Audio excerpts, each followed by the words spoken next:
assessment. Of course, our weather issue around here is unusually dry weather, and that trend continues tonight. Mostly clear skies for a while. We'll see the high clouds increasing gradually as the temperatures are falling. The high clouds will be moving in. Tomorrow morning, I think the clouds are pretty solid over us, so our temperatures are actually in the mid-30s. Most places are just above the freezing mark. Could even see a few sprinkles or some drizzle, but then the clouds start breaking up, and it's a mostly clear finish as we see another run of dry weather after the sprinkles tomorrow. I want to give you an update on the drought conditions here in Oregon and Washington. This is the latest drought map put together by the folks who monitor the drought across the country. And in Oregon right now, we are in a severe drought for the majority of the state. That includes right on up here to the metro area. The best spots are north central and northeastern Oregon.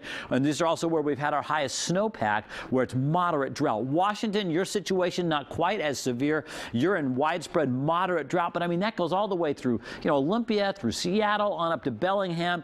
And this is the middle of the rainy season. We've already got a drought going on. So we'll be tracking this because this is definitely a developing situation with a lot of far-reaching implications as we get into the spring and summer. Now, outside right now, it is pretty quiet in Portland. 41 degrees, a bit of a breeze up to 10 miles an hour. That is it. Currently, we're almost to the 30s in West Linn and Vancouver, both at 40 right now. And we are already in the 30s for places like Salem and Corvallis. Never got out of the 30s today. The low clouds and fog too stubborn. Same thing as you go east through the gorge as well. Highs certainly reflect that. 29 for a high in Pendleton today. You were stuck in the muck, as I like to say. West of the Cascades, mainly sunshine until you get to the Southern Valley, and then you were just socked in. Now, we got a lot of high clouds cruising through. The main batch came through before sunset. It's now over the Cascades, and behind it, some areas of clearing, but here comes some more moisture from the west. What does this do? Well, not a lot. I mean, it'll give us a cloudy start tomorrow morning, maybe ring out a little drizzle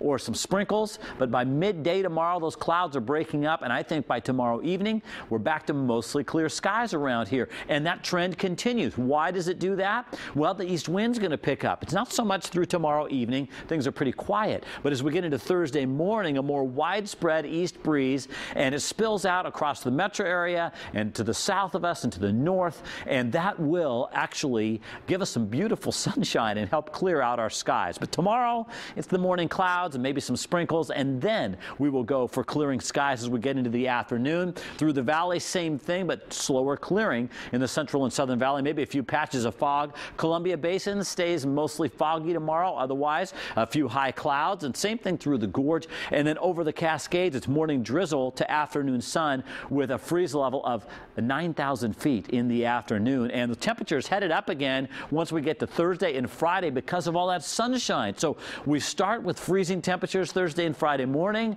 but the east wind really helps clear us out. I think that lasts into Saturday. And Sunday morning, it's patchy morning fog. So, I mean, this really has psychologically, it's been a great winter just as far as the amount of sun we're seeing. Right. I was talking with some folks at Costco today. Some ladies came up and said it's been an easy winter to take, but we hope we get some rain and some mountain snow so we don't have troubles later in the year. I love that people come up to you and start these weather conversations. You know what? It is great, and I always tell them, if I didn't like talking about weather, I'd be in the wrong career. Right. So I love talking about it. All right. Thank you. Thank you, sir. Right. When XT spoke as